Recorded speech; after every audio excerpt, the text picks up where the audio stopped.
Have you ever wondered about ISP surveillance? How much your internet provider can monitor you? Your internet service provider has an extraordinary visibility into your online life. They can basically see every click, every search, every piece of text, every download, as all this information passes through their networks. So let's have a little look exactly how ISPs can track your digital footprints and what you do online. Okay, traffic monitoring and IP logging. Now, traffic monitoring. ISPs can see all the data packets flowing through their network, which means that all your data, which goes that way, you won't get through to the internet without going through your ISP.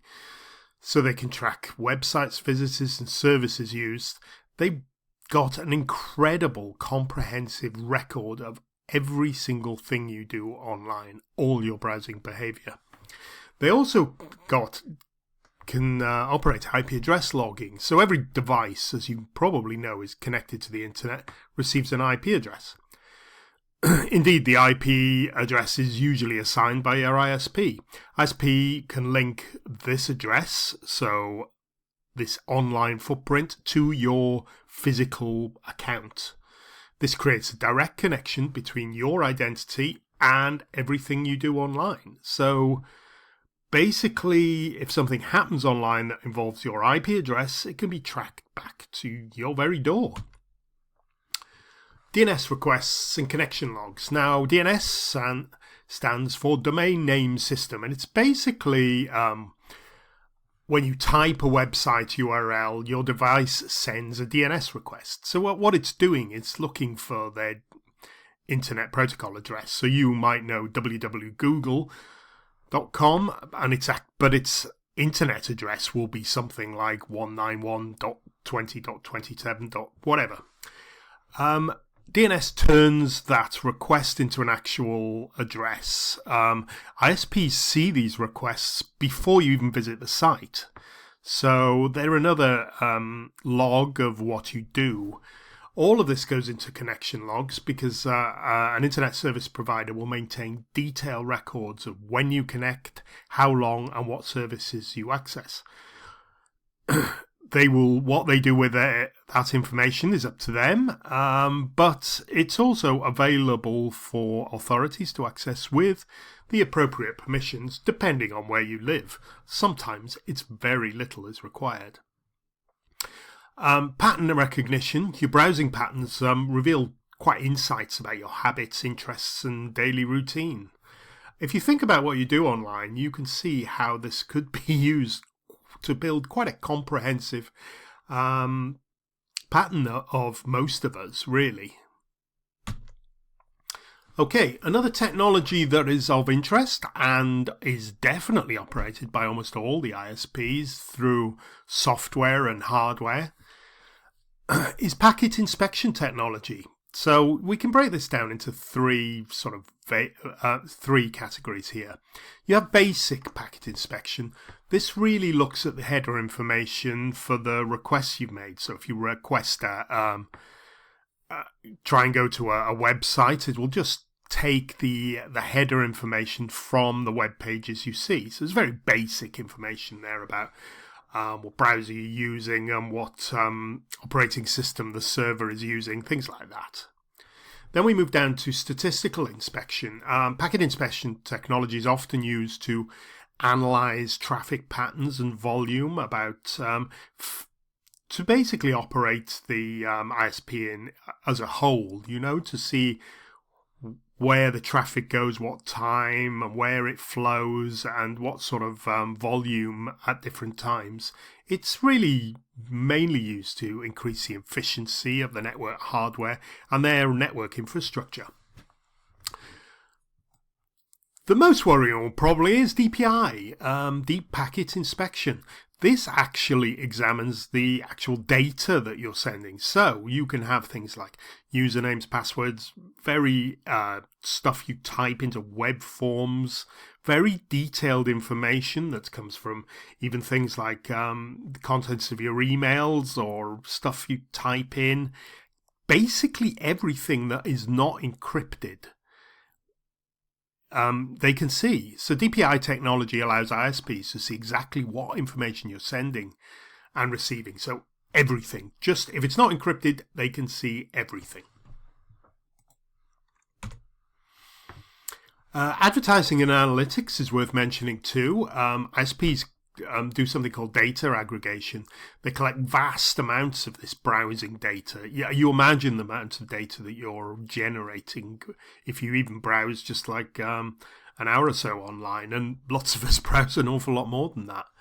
The ISPs combine this with demographic information, so they can link all the websites and what you're doing, shopping and stuff like that, with who you are, where you're based, your location. And they can create these massive, really detailed user profiles, which they can sell basically to anybody and everybody. Targeted advertising, your browsing habits are basically a commodity. So they can sell this data to people who might be able to make value out of it. And then you get bombarded with personalized ads like you do from specific websites. But remember, service improvements as well. Not all tracking is malicious. ISPs do use data to optimize their network performance, their server infrastructure, and to actually develop new features that we probably enjoy. A point here that can vary a lot depending on where you're located. So I'm not sure where you're watching this video, and if you've got this far, thank you very much. But the legal compliance requirements change very much depending on your physical location. It seems rather odd to consider this, but it really does matter where you're physically located. So if you're in Stockholm and accessing a website in Africa, the legal requirements are really based on your home location in Stockholm, and in that case, probably the EU laws. So many countries have things called data retention laws that are, and those control whether your ISP can store use data, how long for specific periods. Sometimes this can be for months or even years.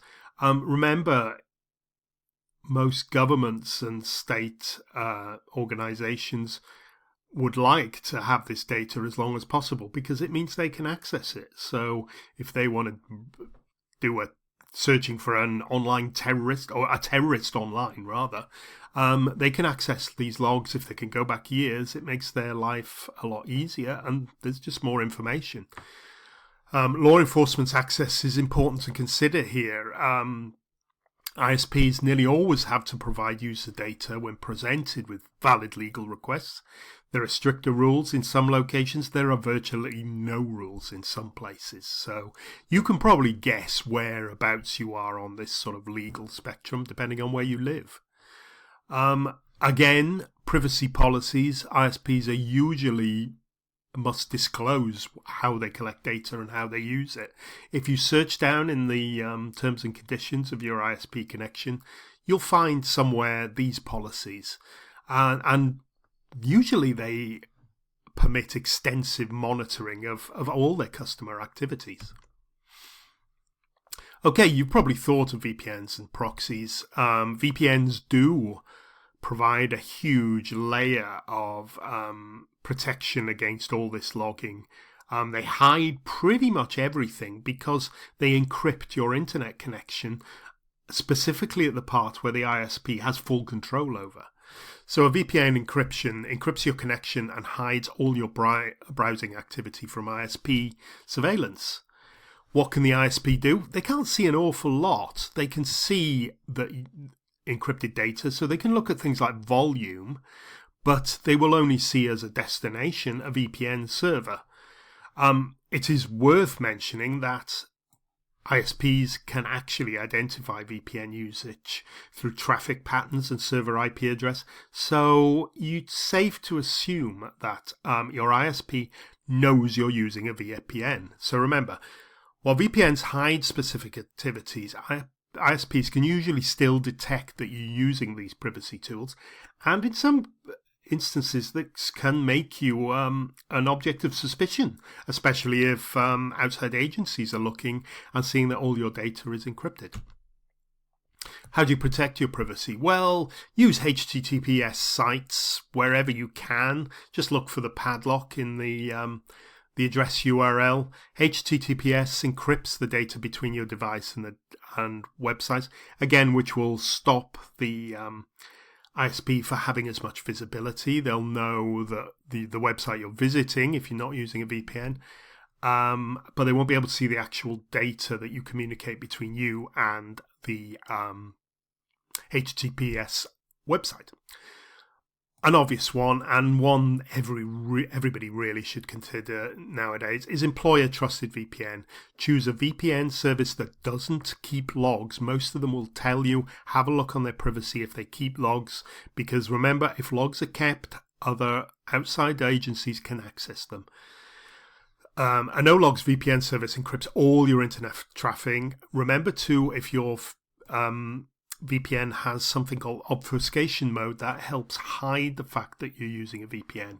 I use NordVPN and that's got a mode. Some of the others, bigger VPN services have got that. Try Tor browser. If you haven't got the money for a VPN, try Tor browser. It's really highly anonymous, and it stands for the Onion Routing Network. Tor routes traffic through lots of encrypted layers through a huge network of people all over the world. There are some security concerns because we don't know who owns these networks, who controls them. Generally, though, it's considered to be very secure.